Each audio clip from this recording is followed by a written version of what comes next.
Hello, welcome everyone to this month's edition of Wednesday webinar. This is where we in the library invite faculty to see a deep dive from one of our amazing databases in our library collection. We're so lucky today. We have Cindy Slater from EBSCO Information Services to walk us through the APA Psych collection. This is a great collection from EBSCO that's produced by the American Psychology Association, the APA. And our collection includes APA Psych articles, Psych books, and Psych info. And Cindy's going to tell us a little bit more about each of those and how to search in the library for them. The first thing I want to do, though, is show you how to get to these collections. And if you haven't explored the Find Articles and More section of the library, I encourage you to. This is where you can get to the specific databases. Now, we have over 90 different subscriptions in the UAGC library, but if there's ever a specific collection that you're looking for, you can browse either alphabetically, you can browse by subject, like, for example, psychology, or you can browse databases by type, like articles or dissertations or videos, things like that. So the quickest way I find to get to our APA collection, and we're lucky it starts with A, so it's right here at the top. Actually, sorry, I forgot that we have it divided into Psych. So not A, go to P for Psych. And then here we've got our Psych articles, Psych books, and Psych info. We've got a little bit of information about each one here. We also have links to some PDF guides as well to help you on your way. But let's hand it over now to Cindy, and she will take us through the APA Psych collection. Thank you. Thank you very much, Kira. And are you able to assign me sharing privileges, please? Yes, let me do that. Thank you very much. Absolutely, yeah. Sorry, I should have made you co-host. Here we go.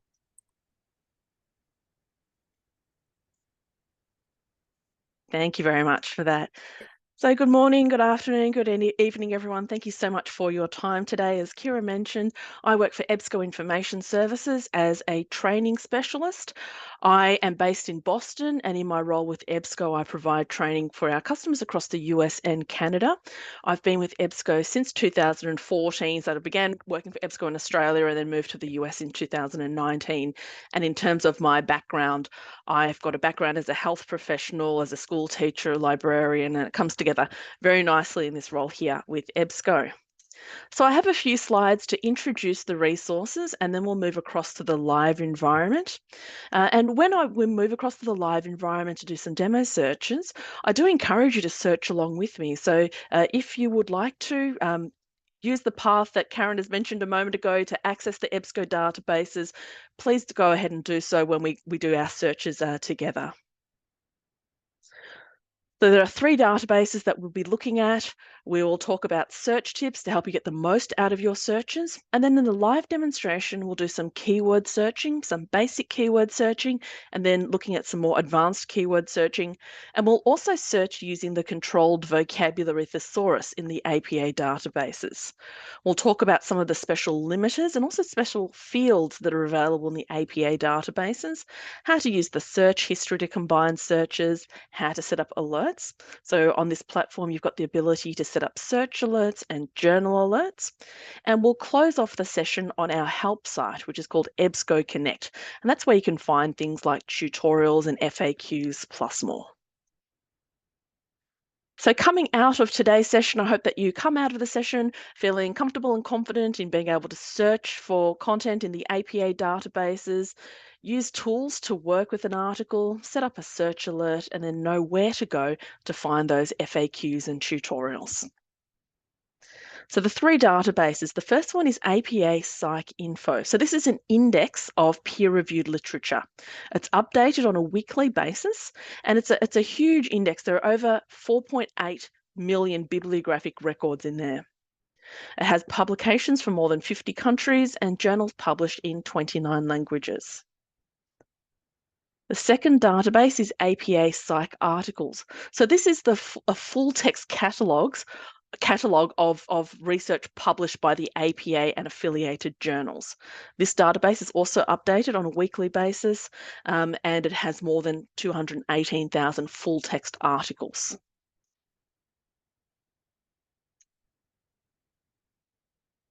And the third database is APA Psyc books. So this is the APA's library of DRM, digital rights management, free full text ebooks. This database is updated on a monthly basis, and it has more than 60,000 book chapters and over 4,500 peer-reviewed books. Now, they are searched on a platform called the EBSCOhost platform, and we can search these databases one at a time or one or more of them at a time. And for the majority of today's session, I'll be searching across all three databases at the one time. Now, some things that can help you when you are searching. A well-constructed search is a great way to help yield those results that are going to be of interest to you. First of all, we can make use of Boolean operators. So these are the words and, or, and not.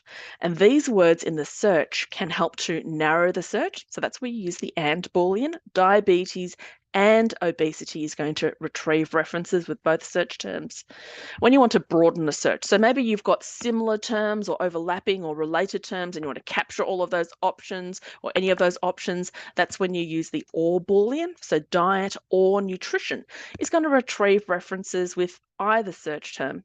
And there might be times where you want to omit a term from your search, and that's where you use the not Boolean. So cancer, not smoking, we're going to retrieve references that have the word cancer but do not contain the term smoking. And some other things that you can use on the searching platform, the asterisk as a truncation or a word stemming device. So this will pick up different endings to a word stem. The question mark is a single character wildcard. The multiple character wildcard is the hash symbol. So this will look for nothing in place of a hash and also a letter in place of the hash.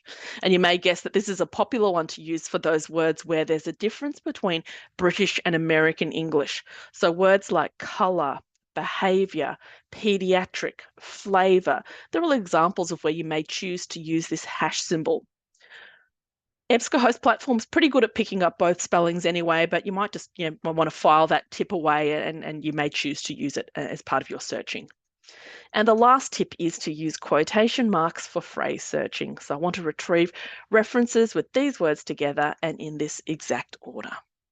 So let's make our way across to the searching interface. So again, I do invite you to search along with me. So if you would like just a refresher about how to get there, just pop something in the chat and we can send through some instructions. But what you want to be taken to here is the EBSCOhost platform. It should look like this. And above the search box, Choose Databases shows us all of the EBSCO databases that you have access to. We are focusing on these three APA databases. So just have the three APA databases checked. So I'll just pause for a moment just in case anyone is making their way to the searching platform, and then we will begin to search. And maybe for those who are searching along, if you just maybe send something through in the chat, just a thumbs up or a tick or a yes or something, so I know that you have made it there, and then we can start our searching. Yes, and there's a tip from Kira as well. Be sure to check the OK button once you check all three boxes. Thank you for that reminder there.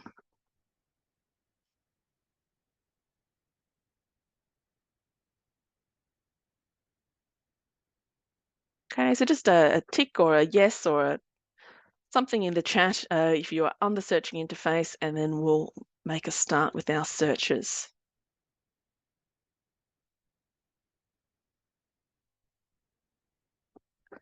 Okay, fantastic. Thank you.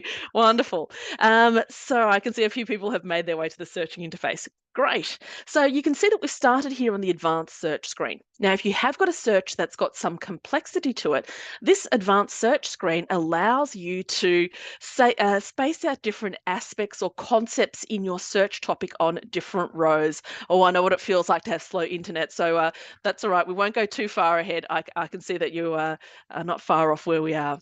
So let's do a search around trauma-informed care. A very popular topic. And you can see as I'm starting to type in, based on the characters that I'm entering, it's got this auto suggest. So it's giving me options. And it's always helpful when this is enabled because sometimes it may produce options that maybe we hadn't thought of. Actually, that's another way that we could describe that topic. Let's just stick with trauma-informed care for now. Now, that's a fairly broad topic, and when I go ahead and search, we could very easily end up with thousands of results. So let's give this a bit of a focus. Let's talk about trauma-informed care or search for trauma-informed care and mental health. Now, the way I like to structure the search is each concept of the search topic on an individual row. So one concept here and the second concept here. The search mode we have in place is Boolean phrase. So it means that we can use the Boolean operators and or and not. It also supports exact phrase searching without having to use quotation marks. You have a limiter in place of full text. So in this result list, it's going to be limited to results where the full text is available. Now, when I click on search, we'll be taken to the result list, 444 results. So a good number of results, but not an overwhelmingly large number of results. And that's the benefit of having a nice targeted search. So what is it about trauma-informed care that I'm interested in? I'm interested in around the aspect of mental health, or maybe in the treatment of mental health. Now, when we work our way down the left-hand side of the page, we've got options to refine our results. So there's an expander in place of apply equivalent subjects. And the way that this works is if your keyword is mapped to a heading from the controlled vocabulary, it brings articles with that subject heading.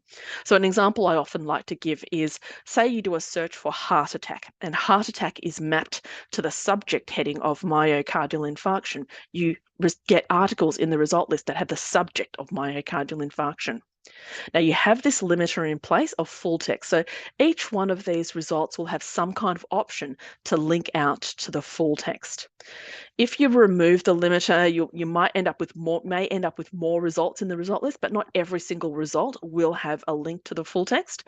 And I'm sure that the librarians will not mind me saying that if there is something of interest and you don't see a link to the full text, please do reach out to the library and feel free to jump in at any point if you'd like, any of the librarians, if you'd like to speak any more around that. Now, before I refine further, let's have a look at some of these links. So HTML, PDF full text, it means the full text is available through one of the EBSCO subscriptions, and you can read the article, you can work with the article, you can share the article with your colleagues inside the organization. You can work with this article. This one here, when we click on this link, it'll open in a new tab, and it may mean that the full text is available outside of the EBSCO subscription. You can see the different options here to link out to the full text. So you can make your selection in terms of which of these links you'd like to utilize to link out to the full text. Great. And I can see the library in the chat has said yes. If you do have any questions, and they've added the email address there in the chat. Thank you so much for that. So full text, check for full text, linking out to full text outside of the EBSCO subscriptions. Now, when we scroll down the left-hand side, we've got more options to refine our results. Quite often, we're interested in more recent research. So let's limit our results to 2018 onwards. And then continuing down, we have some options to filter our results.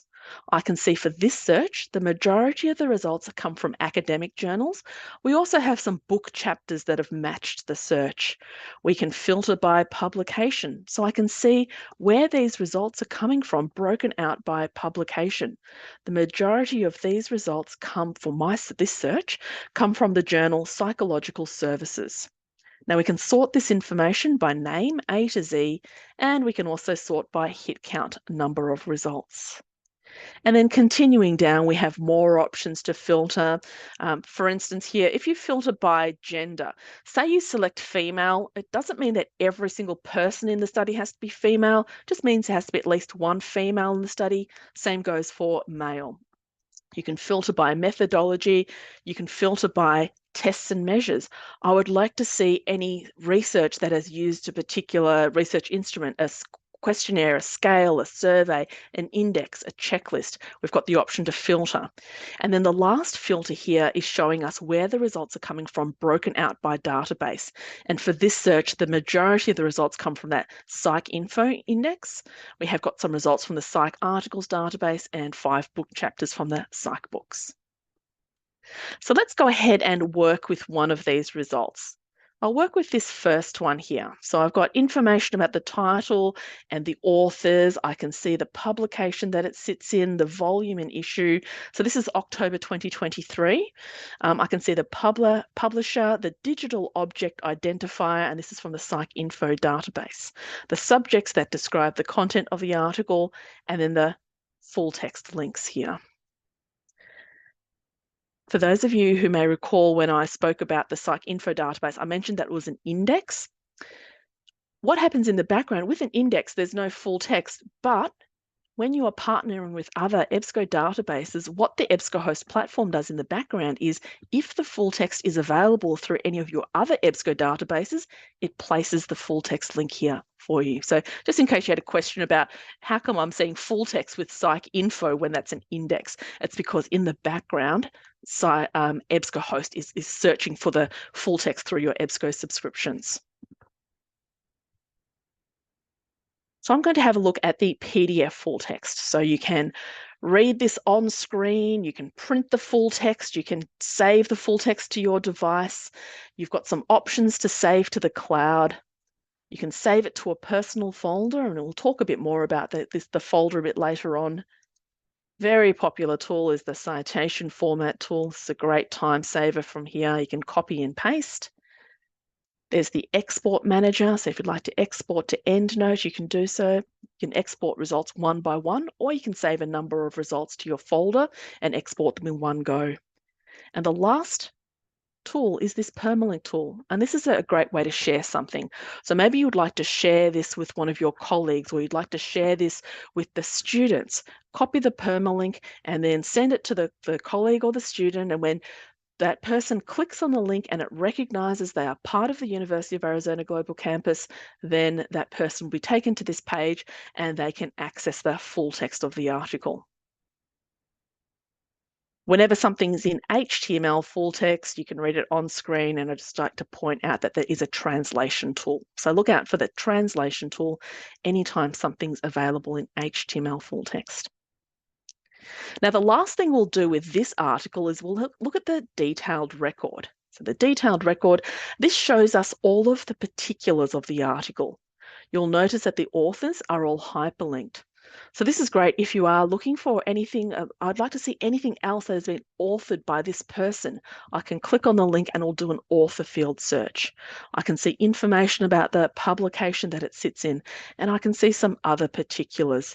And we are going to come back and explore some of these particulars a bit later on in the session, but a lot of really helpful information here on the detailed record screen.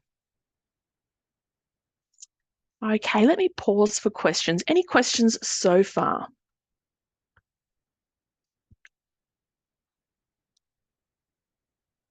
Now, as I'm back on the results list, there may be a few articles here that look interesting, and that's one of those days, maybe you've got back-to-back meetings today and you just don't have a chance to read the articles today, but you would like to circle back. Back here on the results page, you can save articles. Now, at the moment, they're saved in the right-hand column. It's collapsed by default. You can expand it from here. They're saved into this folder, and at the moment, this is a session folder. So once I close out my session, at the end of our hour today, I'll lose whatever's in the folder. If you'd like to come back and access content in another session, up in the top toolbar, you can create this free account. So click on Sign In, and then click on Sign Up. It's a simple form to fill out, and then once you've signed up, you can sign into your account. Now, this account has no size limit, it's free. It's not a requirement that you have to use it in order to search the EBSCO databases, but it is encouraged because it does unlock a lot of functionality. So now that I'm in my folder, here we go, Cindy's folder, I can print, email, save, and export in here. I can save articles, I can save images, you can save searches here. So maybe you've done a search and you would like to come back and retrieve that search in another session. Rather than have to come back and type it all in from scratch, you can save one or more of your searches from the current session into your folder and retrieve. And I will talk about where you can find that setting in a moment. You can manage alerts here. You can also create custom folders and save things to custom folders. And one of the most popular reasons why users create this personal account is that it unlocks that functionality to allow you to create search alerts. So we're back on the results page, and using the share button, about halfway down, there's this option here to create an email alert. Now you do need the personal folder. So this is another benefit of having this personal folder. If you're not logged into your folder, it's going to prompt you to sign in or even sign up for an account if you don't have one already. You can edit the subject line. You can enter one or more email addresses. Select the frequency you'd like the search to be run, and then go ahead and save the alert. And that's a great way of letting that research come to you.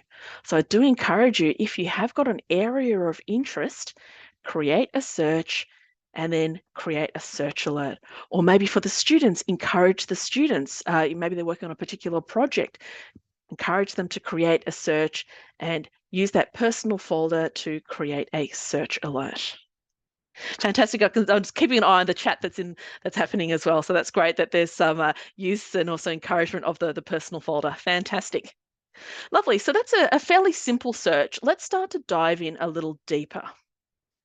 So with databases, once you're searching on the EBSCOhost platform, once you're familiar with how the platform works, it's fantastic because you can search any database here, and it's applying the same sort of principles. What I always encourage users to do is have a look at some of the special features in the database. In particular, what are the special fields in the database? Are there special limiters in the database? And what's the controlled vocabulary? So these may be some of the differentiators between this database or these databases and some of your other databases. Let's start with the field codes. Now, when I click on select a field, you can see I've got a short list of fields here, but they aren't really popular ones.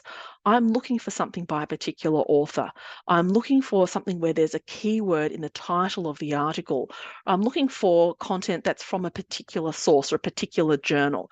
We've got these field options.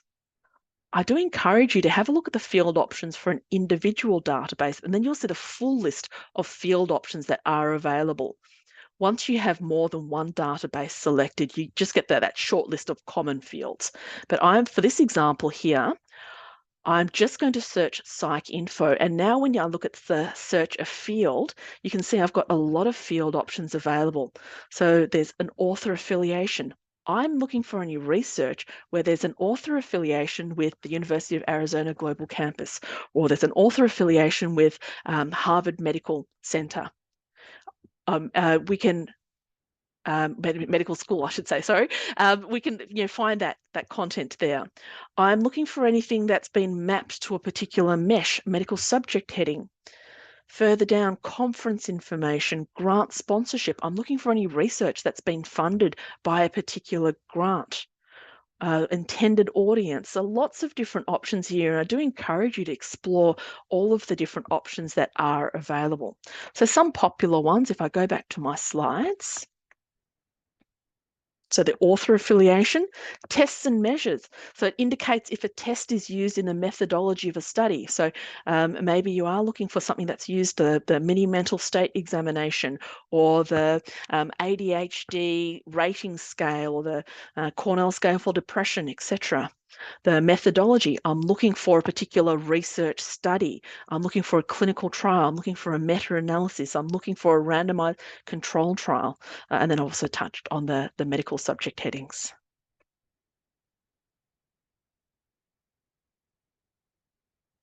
So fields, that's one way that you can make your search more targeted.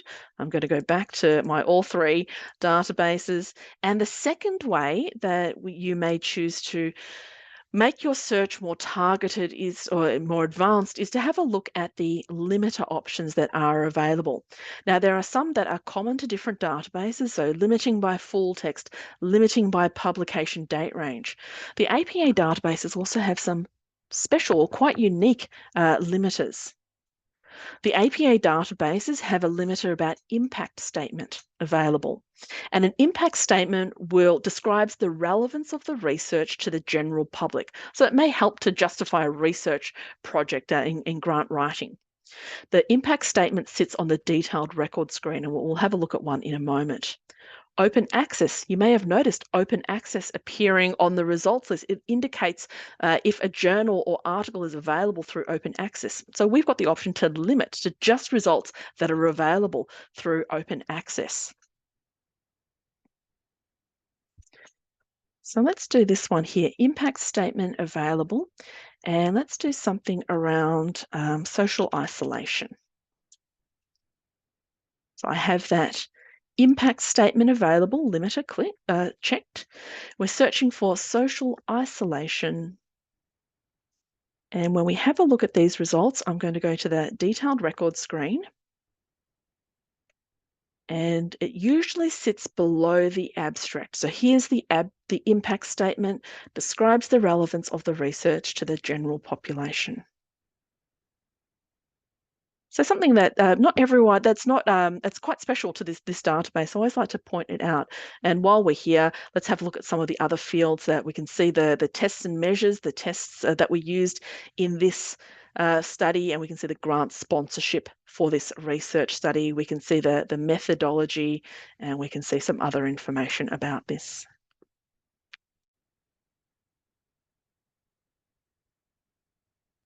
If we go back to the advanced search, let's have a look at some of the other special limiters. So we've got the ability to limit by population group. There are a number of options here, and if you'd like to select more than one option, just hold down the control button. If you'd like to select any of these options, just hold down the control button. We can limit by methodology, we can limit by age group. Further down, here are our limiters for Psyc info. Here's that open access limiter. We can limit by language, we can limit by intended audience. So lots of different ways that we can make our search that little bit more focused and our results list a little bit more focused there. One more thing I'd like to point out before we start to talk about subject headings, and again, this is something that's special to the APA databases. That's the open access there.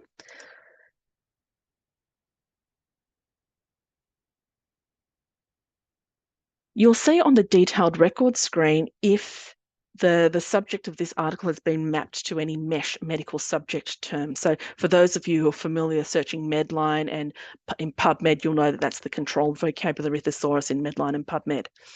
When I click on any of these links here, so say I click on COVID-19, this article has been mapped to the MESH subject heading of COVID-19. When I click on this, it opens in a new tab. It actually opens out in PubMed.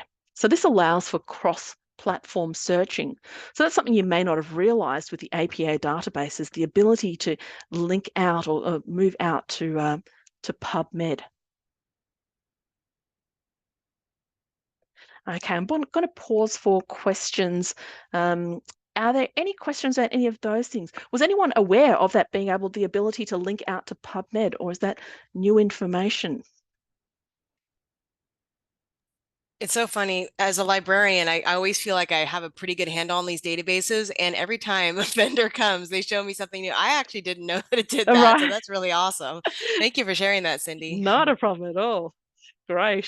All right, so let's start to talk about subject headings. So far, all of the searching we've done has been keyword searching, which is definitely a very popular way to search. But there is another way that you can search, and that's using index terms. So we've been doing keyword searching. We're now going to search using index terms. Now, when references are added to the database, they go through an indexing process and they are assigned one or more terms from this controlled vocabulary. And the APA databases, the controlled vocabulary is the APA thesaurus of psychological index terms. Searching using index terms or subject headings is a very powerful way to search. You are retrieving results that have been identified to be about that topic. It can also be an efficient and a consistent way to search as well, because maybe what you are searching for could be described by many different keywords, and all of those keywords are mapped to the one term. Now, in this controlled vocabulary, there are over 10,000 standard and cross-reference terms. There are scope notes. So many of the terms will have a scope note that defines the term, and that helps us to decide if the term is the best fit for our search topic. Sometimes we'll see historical notes. So this will provide information about historical usage. See term hierarchies. Where does the term sit in the controlled vocabulary? Are there broader terms? Are there narrower terms? And for many terms, you'll also see the year that it was added to the thesaurus. I'll place this link in the chat, the link that I have at the bottom of the screen. Great information from the APA site about the controlled vocabulary thesaurus. That's added in the chat. And on the page that I've just added in the chat, they've got a lot of great information about the controlled vocabulary. They've also got information about what's new in the controlled vocabulary. And it's definitely worth coming and having a look at it from time to time, because language is an ever evolving thing, and there are new terms that are added into our vocabulary, and articles about those sorts of topics. So this controlled vocabulary is always going through an updating process. And this is just, I've taken this directly from the APA site as well, so I'll actually place this link in the chat as well. These are some of the new terms that have been added in the controlled vocabulary in the summer 2023 update. So a lot of these things you may be aware of, they're quite sort of newer in terms of research and language. So chatbots is a new term. There are lots of different supervised learning, digital piracy. So I just thought I'd put this information on a slide just for you to have a look through, in case there are any of these topics that are topics of interest for you. You can maybe have a look at some of these subject terms in the controlled vocabulary. Now, we're actually going to search using terms. The way that I'd encourage you to approach your search is to look at your search topic, identify the different themes in the search topic, search each as an individual search, and then use the search history to combine searches. So the way we're going to approach this search is we're going to go into the controlled vocabulary, search for cognitive behavior therapy as a subject heading or index term, find that, search that. Then we're going to go back into the controlled vocabulary, search for post-traumatic stress disorder, find that in the controlled vocabulary, search that, and then we're going to combine the results of our two searches. So let's do this together. So back on the search page, I always click on new search between my searches just to clear everything. And then up here in the top toolbar, subjects, APA thesaurus of psychological index terms. And we've got 3 ways that we can browse the controlled vocabulary. Term begins with term contains relevancy ranking. So let's search for cognitive behavior therapy and browse. And I can see we have got a term here of cognitive behavior therapy. Now, rather than just select it, I would encourage you to click on the term, because this is where we see information about the term. So we can see that cognitive behavior therapy was added to the thesaurus in 2003. We've got our scope note that defines the term. We've got a history note, so it tells us, so this was added in 2003. If you are looking for records from 1982 to June 2003, you need to use a different term. You need to search for the term cognitive therapy. And then we can see hierarchical information. Where does this term sit in the controlled vocabulary? Cognitive behavior therapy is narrower to a broader term of behavior therapy, and then narrower terms to cognitive behavior therapy. We've got acceptance and commitment therapy, all the way down here to trauma-focused cognitive behavior therapy. These are narrower or child terms of cognitive behavior therapy. And then we've got some related terms. Now, anytime you have a term that's got narrower terms, you have this explode option. Exploding a term means that you search not only for the term, but any of its narrower terms using the OR Boolean. So when I explode cognitive behavior therapy, I'm searching for articles that have been assigned to the term cognitive behavior therapy or acceptance and commitment therapy or all the way down to or trauma-focused cognitive behavior therapy. You don't have to explode a term, but it is popular to do because it's a good way to capture narrow aspects of a topic. So let's explode cognitive behavior therapy and search the databases. So that's one part of our search, and we've got over 51,000 results. And I can see straight away, this one's got cognitive behavior therapy. Let's go back. The second part of our search was around post-traumatic stress disorder.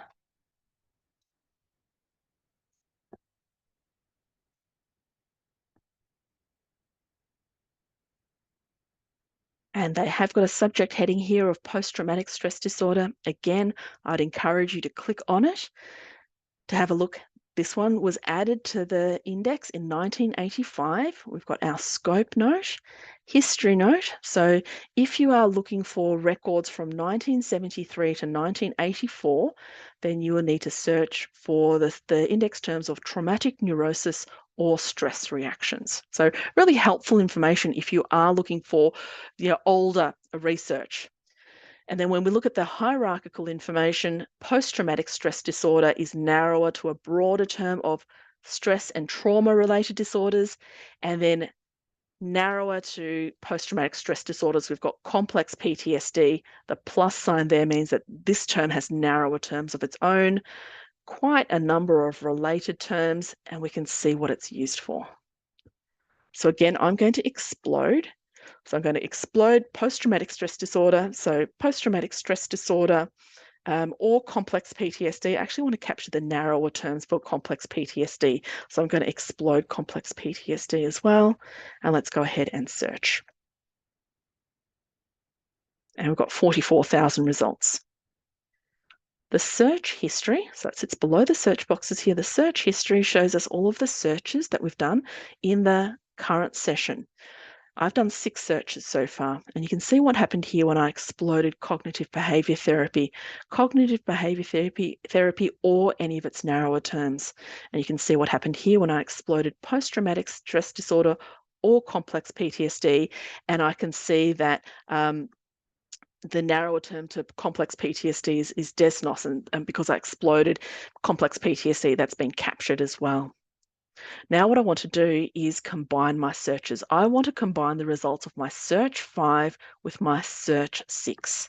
Search 6 is already up here, so I don't need to check it again. Let's combine the two with the AND Boolean. So remember that AND narrows, and we have just over 1,500 results, and we can refine our results and work with our results from here.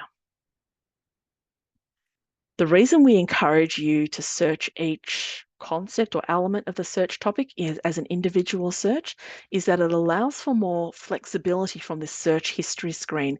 It allows you to be able to combine different combinations of searches.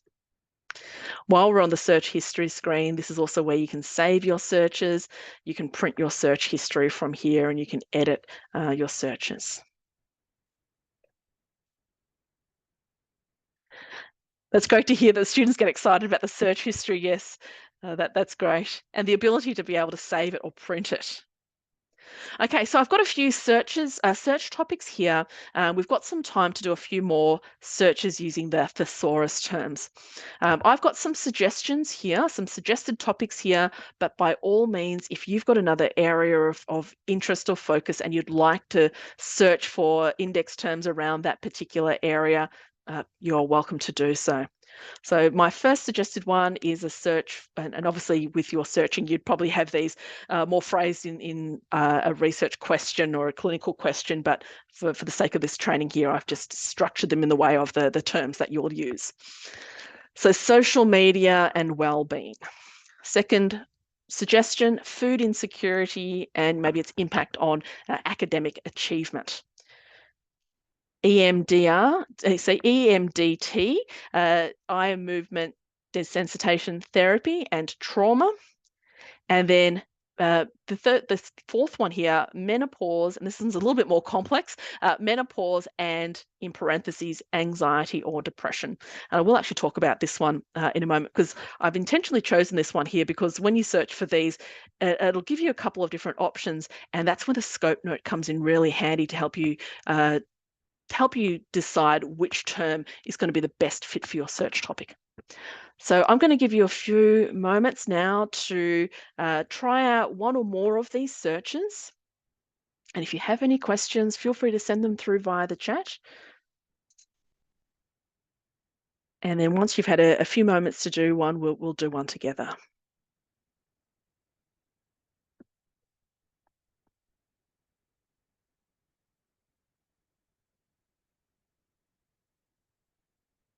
So search each concept in the question as an individual search, and then use that search history to combine.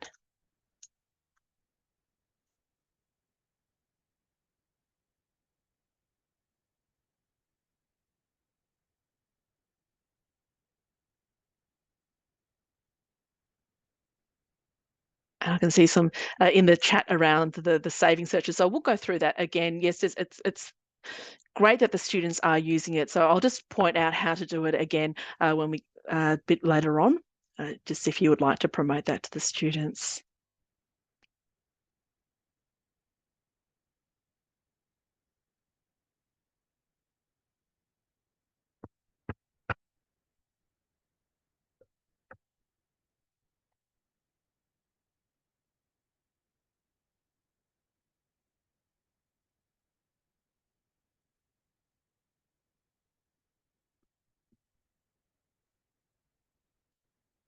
So I do encourage you to, once you've found that term in the thesaurus, click on the term so that you can view the scope note. You can see if there's a history note there.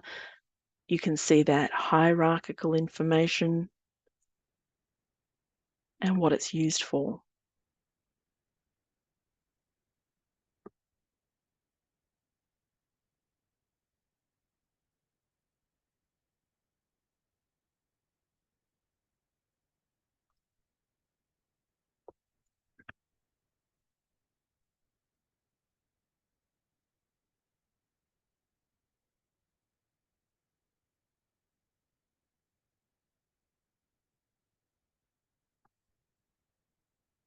So go for about another minute, and then I'll do an example together, and then we'll a couple more things to talk about, and we'll have some time for questions at the end.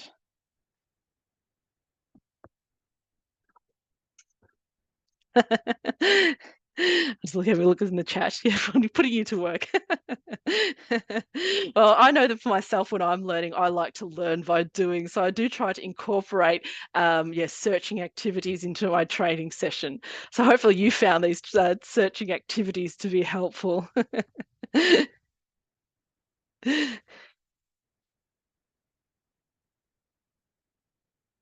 Okay, I'm going to talk about the menopause and anxiety or depression search. So I'm going to move across to that one there. So the reason I had that search topic, if we were to search for anxiety, you'll see that there are a few different options. So this is where that scope note does come in handy. What's the difference between anxiety versus anxiety disorders? Which one should I use? Should I use one and not the other, or should I use both? And that's where that scope note does come in handy. So anxiety was introduced into the controlled vocabulary in 1967, and that's about apprehension of fear or impending or actual imagined danger, vulnerability or uncertainty. We can see where it sits and the related terms. And if I was to go back to the list, anxiety disorders. So disorders characterized by anxiety or dread without apparent object or cause. We can see symptoms. We've got a history note here. So it was added into the thesaurus in 1997, and it replaced a discontinued term of anxiety neurosis. So a lot of really helpful information here. And we might say that maybe our search, the search for menopause and anxiety or depression, maybe we want to include both of those terms, anxiety and also the depression, the anxiety disorders. Or maybe we'll say, oh, maybe in the case of this search topic, maybe anxiety disorders is going to be a better fit for this topic. And then with depression,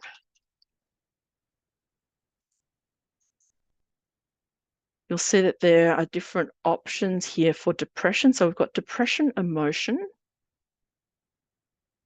It's introduced in 1967, and we've got this history note here. Prior to 1988, it was also used for major depression in clinical populations.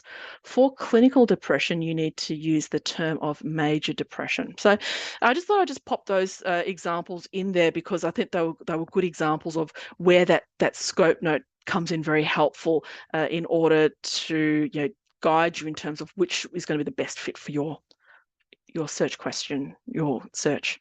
All right, any questions around that? How did you go with the subject heading searching? Did anyone do a search for terms that weren't any of my suggested terms? So maybe terms that are around areas of interest for you. And if you did you find a term that was a good fit for your area of interest? I'll keep my eye on the chat. Okay, so we're on the home stretch now. We're back on the search platform. We've had a look at the subjects, publications. This is where we can see the title list information, all of the journals that sit in this case, the APA Psych articles database, and you can see the coverage for each publication. Now, say this is one of your go-to journals. If you click on American Psychologist, we can see information about American Psychologist, we can see the frequency, and we can view the issue tree on the right-hand side. You'll notice that for publications, it details the coverage. So it'll let you know if it's bibliographic records and full text. Is it full text to present? Is it full text to an end date? Is there a delay on the full text or an embargo? You can find all of that information from this publication details page. And then if this is one of your go-to journals and you've got that personal a folder or a personal account, you can set up a journal alert, add in your email address. Would you like the alert to be a table of contents alert or links to individual articles in the issue? And then save your alert. Now, anytime there's a new issue of the publication added to the database, then you'll receive an email alert. Fantastic. That's a great idea. Someone's just added in the chat, when you're working with students, we can't think of good keywords to use the thesaurus. That's a great use of the thesaurus. Fantastic. Okay, so we've covered a lot in today's session, and now I'm going to go to our EBSCO Connect site, and then we've got time for some questions at the end of our session. Right at the bottom of the searching interface is this link here that says EBSCO Connect. And this is our help page. So worth bookmarking this page here. This is where you can find, or this site here, you can find help articles, you can find tutorials, you can find FAQs, you can find links to our upcoming public sessions and recorded sessions. Now, maybe you'd like a refresher. I mentioned MESH earlier. Maybe you'd like to know more about MESH. There's information about MESH here.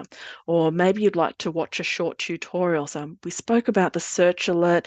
Maybe you just don't need to sit through a 1 hour training session again. I appreciate you taking out an hour out of your day today, but maybe you just want to know that one piece of information. And via the EBSCO Connect site, you can view all of our tutorials. These are solution focused, so nice and short and sharp. So rather than sitting through a 1 hour training session, you can watch a 1, 2, or 3 minute little tutorial that gives you just that information that you need. There's a YouTube option, there's a Vimeo option, there's a PowerPoint option, and you don't need to log in. They're publicly available. There's also a tutorial about the APA databases. Go back to those tutorials. And it's going to be in there we go. They're all searched on the EBSCO host platform. So even though they talk about other APA databases, you can still watch the tutorial, information about the tutorials, and it'll go through. It's still applicable. If we go across to learning, Actually, I think that those links actually take you to the APA site, actually, now thinking of it. At EBSCO Learning, that will take you to EBSCO Academy. You can find all of our upcoming classes. We offer classes via Zoom every month. They are all free of charge. You are welcome to attend any of our classes. I do all of the medical ones. So I do APA databases probably every couple of months, and I do a lot of other EBSCO databases. So worth exploring the EBSCO databases that you have a subscription to. And if there are any training sessions here that are of interest to you, you are welcome to sign up for any of these classes. You can even promote them to the students. The students are welcome to attend these classes. And I have got one coming up in November about searching using thesaurus terms. All right, so let's bring everything together. So 5 key things to remember. Think about how you structure your search. So it is important to have a well-structured search. If it's a broad topic, what aspect of that topic are you interested in? Build in some additional terms to make your search more targeted. You may choose to use Boolean operators or some of those search tips, the truncation or word stemming device. Once you've executed your search, you've got those facets and filters to focus the search and refine the results. From the results list, you've got options to link out to the full text. You've got the personal folder that you can save things to, and you can set up alerts. And then you can visit EBSCO Connect to find help articles and tutorials, plus more. So that brings me to the end of my presentation today. Thank you very much for your time today. I hope that you found this to be helpful in getting the most out of these APA databases. And if you do have any questions, please don't hesitate to reach out. Again, thank you again for the opportunity to present. Are there any questions before we close out today? Wonderful. And thank you so much for all the questions and comments in the chat. It's really great to see a really active chat. So thank you. I think I've answered all of the questions that were in the chat. Let me just scan through the chat quickly and make sure everything has been answered.